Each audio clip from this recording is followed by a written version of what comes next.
Welcome back to the Hip Replacement Podcast. I'm Chris Bystriansky, your host, and I've had both my hips replaced, one more than 12 years ago and the other one more than 10 years ago, and I'm here to share my experiences with you because in that time I've learned a lot and I don't want you to have to relearn or recreate the wheel. So I'm trying to share whatever I can to help you to make it easier on you than it was on me, because a lot of this stuff wasn't around when I had my hip replacements done. So before we go into the main topic, which I'm pretty excited about, I just want to say a couple other things, and that I do a lot of active things and I feel pretty good.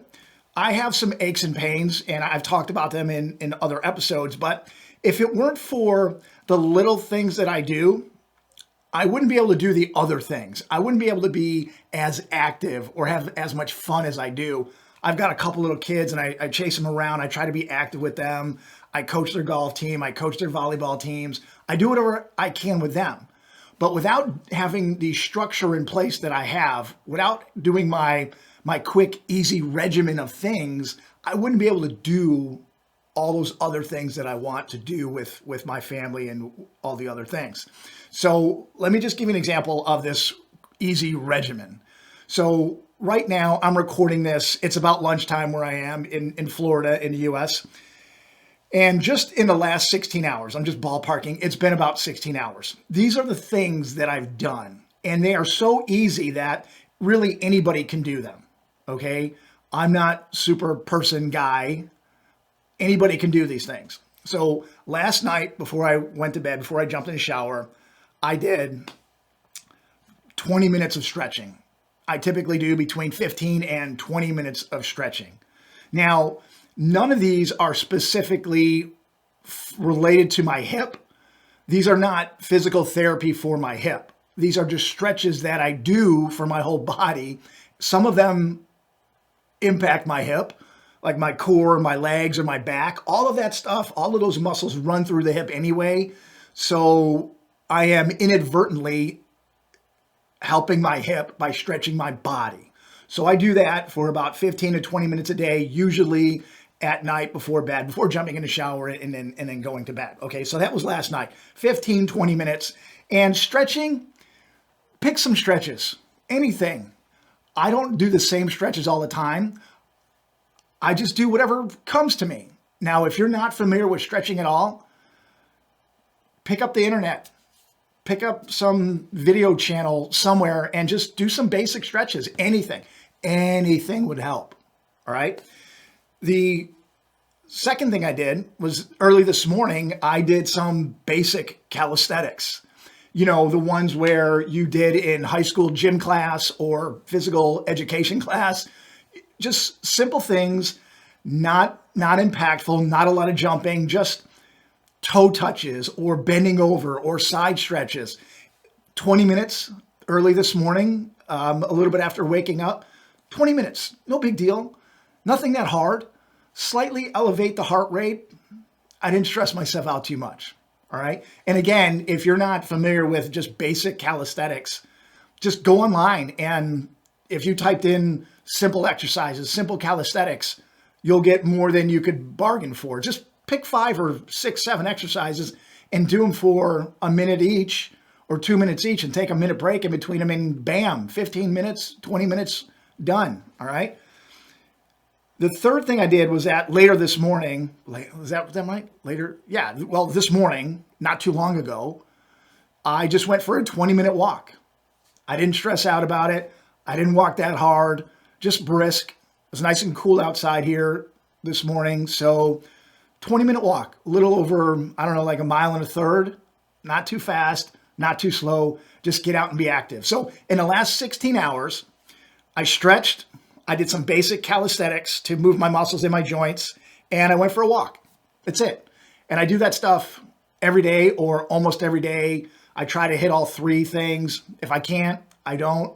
Sometimes I mix it up. Instead of a walk, I'll do a bike ride or swim, just anything. Anything to stay active, low impact, just to move the muscles and move the body. And I would not be able to do all the other fun things I want to do with my life relatively pain-free if I didn't do these things, all right? So be active. It doesn't have to be superhuman for you to get an impact, to get a good benefit. Just find something to move your joints, move your muscles, and do it every day, all right? Okay, so now on to our main topic. And in this episode, I'm going to talk about a cold plunge, or using a cold plunge. Now, I bought a cold plunge for my backyard about 6 months ago. I've got a covered patio in the back, and I put a cold plunge there because I would use it. I would find another cold plunge to use in other places, at a hotel or at a club I used to belong to years ago, or just a cold pool in the winter here, and I would love it. I haven't had that for a while in Florida, so I decided that I was going to buy one for my backyard that I could use anytime I want. All right. So, and I end up using it about 5 times a week. 5 times a week here. Now it's getting cold here in Central Florida. It's about, 40, 50 degrees. So that's, 10 degrees Celsius for the rest of the world. But anyway, okay. So if you've not heard of a cold plunge, what in the world is a cold plunge? This is kind of what it sounds like. It is a tub of water or a small body of water that's cold that you get into. All right? Cold water, get into it. Think of a big bathtub.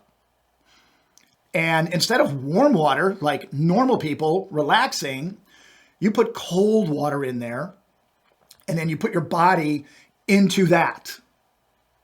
And it has a lot of benefits. I'll get into that. A lot of benefits that I've read about, a lot of benefits that I actually experience. So I'll talk about that. But the cold plunge is just a tub. And I started going into these. I was an athlete in high school, and we had a medical office in our high school, and some of the athletes would go down there and get into these big steel tubs, or these big steel troughs full of water and ice. So that was my first experience with a cold plunge long time ago. And my first experience with a real cold plunge, set up specifically for a cold plunge, was in Scotland about 15 years ago. My wife and I went over there to golf, and it was her idea, by the way, not my idea. She started playing golf and I think I've created a monster 25 years ago, and then she wants to go all over the world to golf. Who am I to argue with my wife? So anyway, we're in Scotland, staying at a very nice hotel, and inside the hotel, they had a very big, nice, luxurious spa. And inside that spa, they had the biggest hot tub I've ever seen. They had saunas, they had different types of stretching equipment, and a few other things, and a cold plunge. And I had never seen a cold plunge like this built into the ground. So next to the hot tub that was built into the ground, all inside, all indoors, was a cold plunge built into the ground. And I just had to try it. And from there, I thought it was very cold, and I was hooked after that. I couldn't get enough of cold plunges, but even then, it was few and far between that I was able to get into them. So that was my first experience in a legitimate cold plunge designed specifically to get in for healing properties. And it was great because after walking 18 holes of golf each day, getting into the cold plunge felt amazing, absolutely amazing. So anyway, the cold plunge that you can get here without staying in a hotel, they're not too deep. Think about the size of a bathtub, and the temperature it's cold, typically about 50 degrees Fahrenheit or colder, maybe 40 degrees or even 35 is like super cold for a cold plunge, which is, 50 degrees Fahrenheit is about 10 degrees Celsius. So you can imagine getting in, it's quite a shock. It's a lot colder than the air, or it's a lot colder than a pool. it's a different experience. It feels much colder than the air temperature. So if you go outside and it's 50 degrees Fahrenheit or 10 degrees Celsius, maybe a light jacket and you'll be okay. But if you get into water of that temperature, it feels much colder. And why do people do this? Or basically, how do people do this? I've seen some people just go up to their knees. I've seen people go up to their waist. I've seen people go up to their neck. I prefer the neck because it helps a lot of different parts of my body. So this is what I've read about the benefits of getting into cold water and using a cold plunge. Now, I've read these, all right, and I've read them for years. I've talked to people who've used cold plunges, and they all swear by them. And I sort of agreed, and I wanted to try it on a consistent basis. All right. Years ago, when I was training for Ironmans, I would train at a club I was a member at, and it had 2 pools. And I would go swim at like 5 a.m. And in the winter, one of the pools was heated, and the other pool was not heated. And every morning, I would go into the not heated pool for a few minutes. And it was, again, 40, 50 degrees Fahrenheit. So 10, 9, 8, 7 degrees Celsius. So it was pretty chilly at 5:30 in the morning. But I would go in there for a couple minutes, 2, 3, 4 minutes. And I would get out and run as fast as I could to the heated pool, which frankly wasn't that great of a heated pool. The quality of the heater wasn't good. But after getting out of the cold pool, the heated pool, the alleged heated pool, felt great. So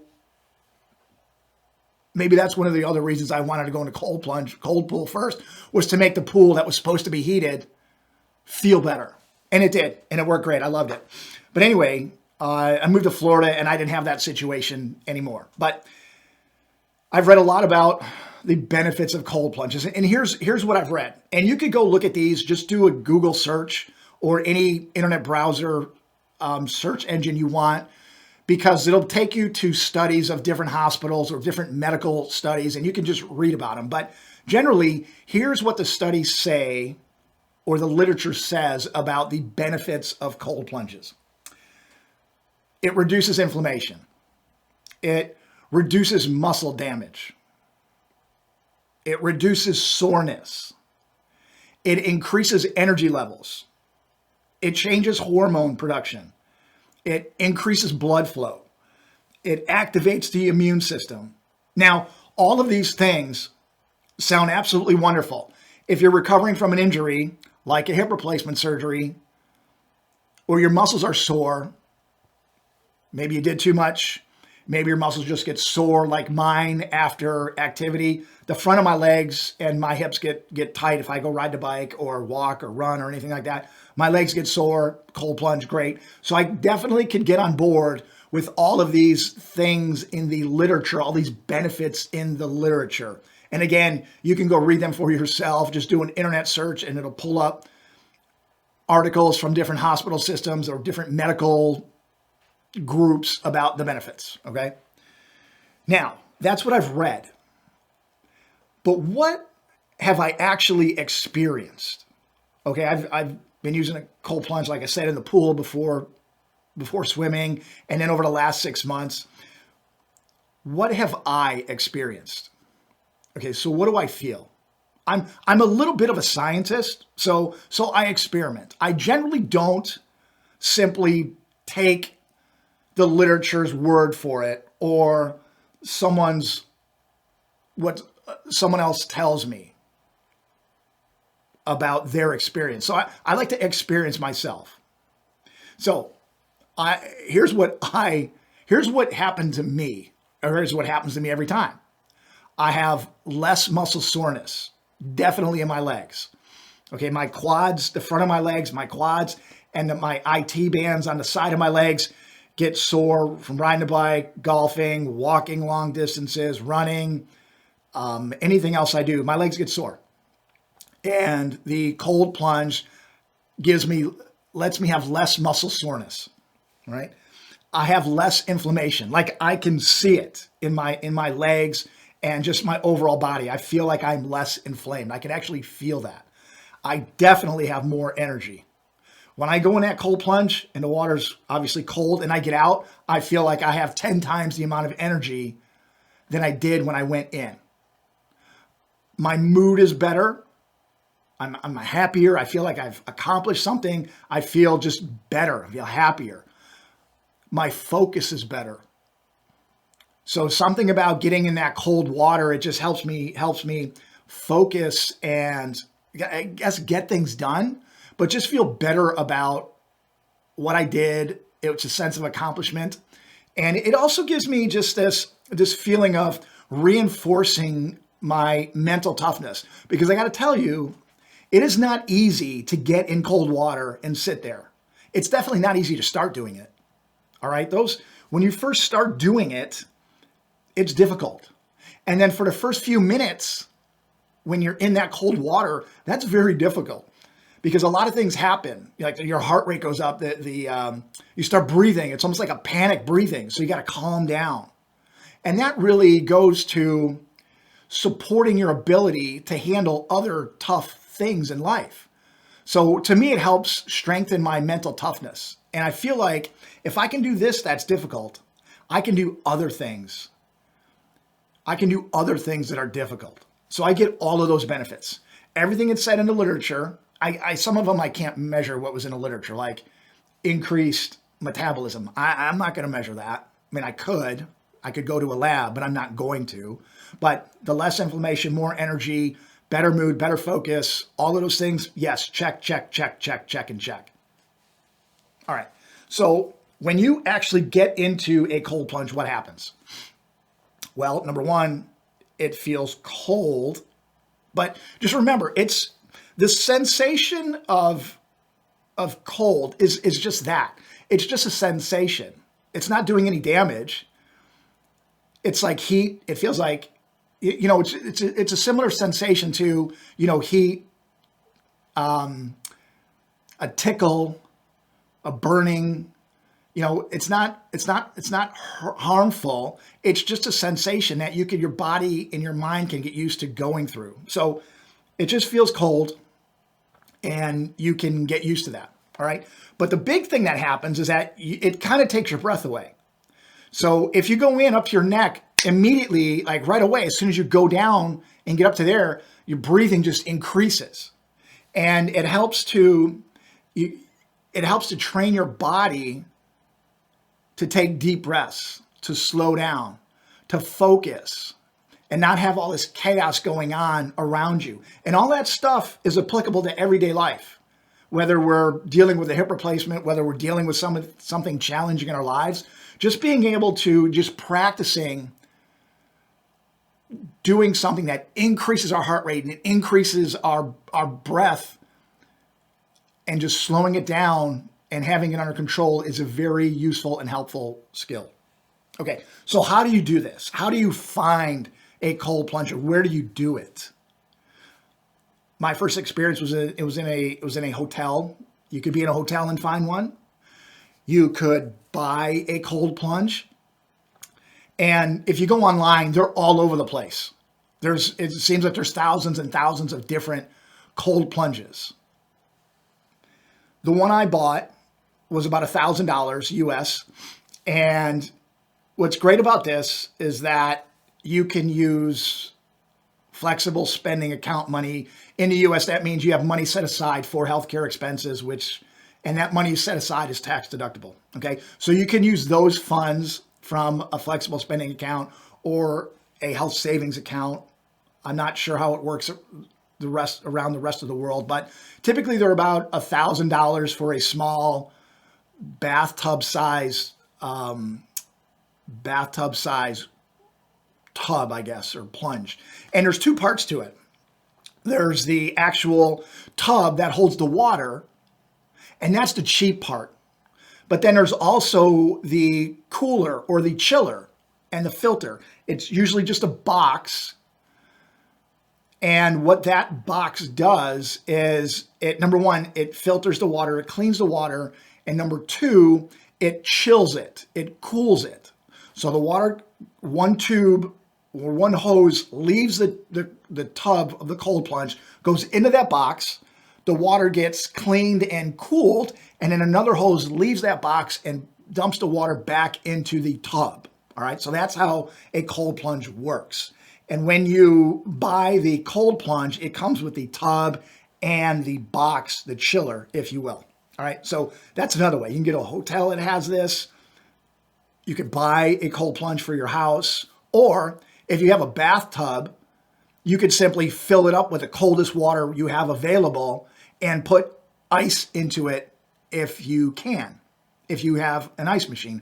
Or you could take a plastic jug of water, a bottle of water, put that in the freezer, and then put that in the water and to cool down the water. All right, so that's the cheapest way to do it. Anyway, this takes some practice though. All right, so you know how to find a cold plunge. A hotel, you buy one, or you just make one out of your bathtub.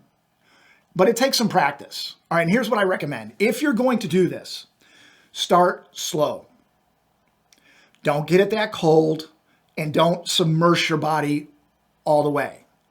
Maybe just go up to your waist or your knees or something and not sit all the way down.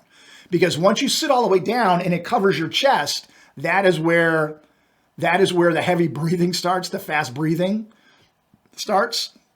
And that's where it takes time to learn to just calm your body down and calm your breath down and to slow everything down. And after 2 minutes, that's about the point where I don't feel the temperature anymore. It doesn't matter how cold it is. The coldest water I've been in here at my house with the cold plunge that I bought has been about 45 degrees. That's pretty chilly. And I will be in there for somewhere between 5 and 10 minutes just to get the maximum benefit. Is 5 to 10 minutes is fine. So if you get in, start slow, not that cold, and work on your breathing, because if you go up to your chest, it's going to take your breath away, which is normal. So you can just slow yourself down. And this one time when I was out in my yard, out in my yard several months ago and doing a really cold plunge, and I was going to sit in there for like 10 minutes. My wife came out and wanted to talk. She just wanted to come and sit. We have chairs out there, and she wanted to come and just hang out with me and talk. And when I'm in the cold plunge, I do my best to focus on something else. So it's almost like I don't want to say I'm meditating, but I guess it's sort of meditating because my mind goes somewhere else, and I'm relatively peaceful at that time, because that's how I overcome the sting of those first few minutes. I try to calm myself down and just find a peaceful place or something peaceful to talk about. And my wife came out and started talking to me, and it kind of pulled me out of my peaceful place where I'm working my way through the breathing and working my way through the cold feeling on my body. And as soon as she started talking, I felt my breath was kind of out of control again. I felt the cold. It was kind of miserable. Honestly, not miserable talking to my wife, but miserable that I got pulled out of that peaceful place that I had because I was getting kind of good at it. And she brought me back to my current situation in this cold pool of water. And I kindly asked her to just give me 5 minutes and then we would talk. And she did. But the point of that is that if you're going to do this, focus on what you're doing and find a peaceful place and know that you're doing something good for yourself. All right? Because it makes it a lot easier if you're able to just calm yourself down and not have other people or other distractions reminding you of what you're doing in that water. So my wife talking, and I had to ask her for some peace and quiet. That sounds really bad, but it's not really bad because I was doing a cold plunge because I wanted to focus. Okay, so the cold plunge It's just one more tool to help you take care of your body and your hips. And if you get an opportunity, give it a try. Hotel, maybe you have a friend who has one, or you just find a cold body of water, or you can fill your tub up. Give it a shot. You might find it's helpful to your energy level, your soreness, and your ability to be the active person that you desire to be. So that's it for cold plunges. I'll leave a link in the show notes to the one I bought. You can go see it, but if you just searched anywhere on the internet, you'll find hundreds of cold plunges. But I hope this was helpful. Thanks so much for tuning into the Hip Replacement Podcast. And until next time, I wish you the best recovery possible. Take care.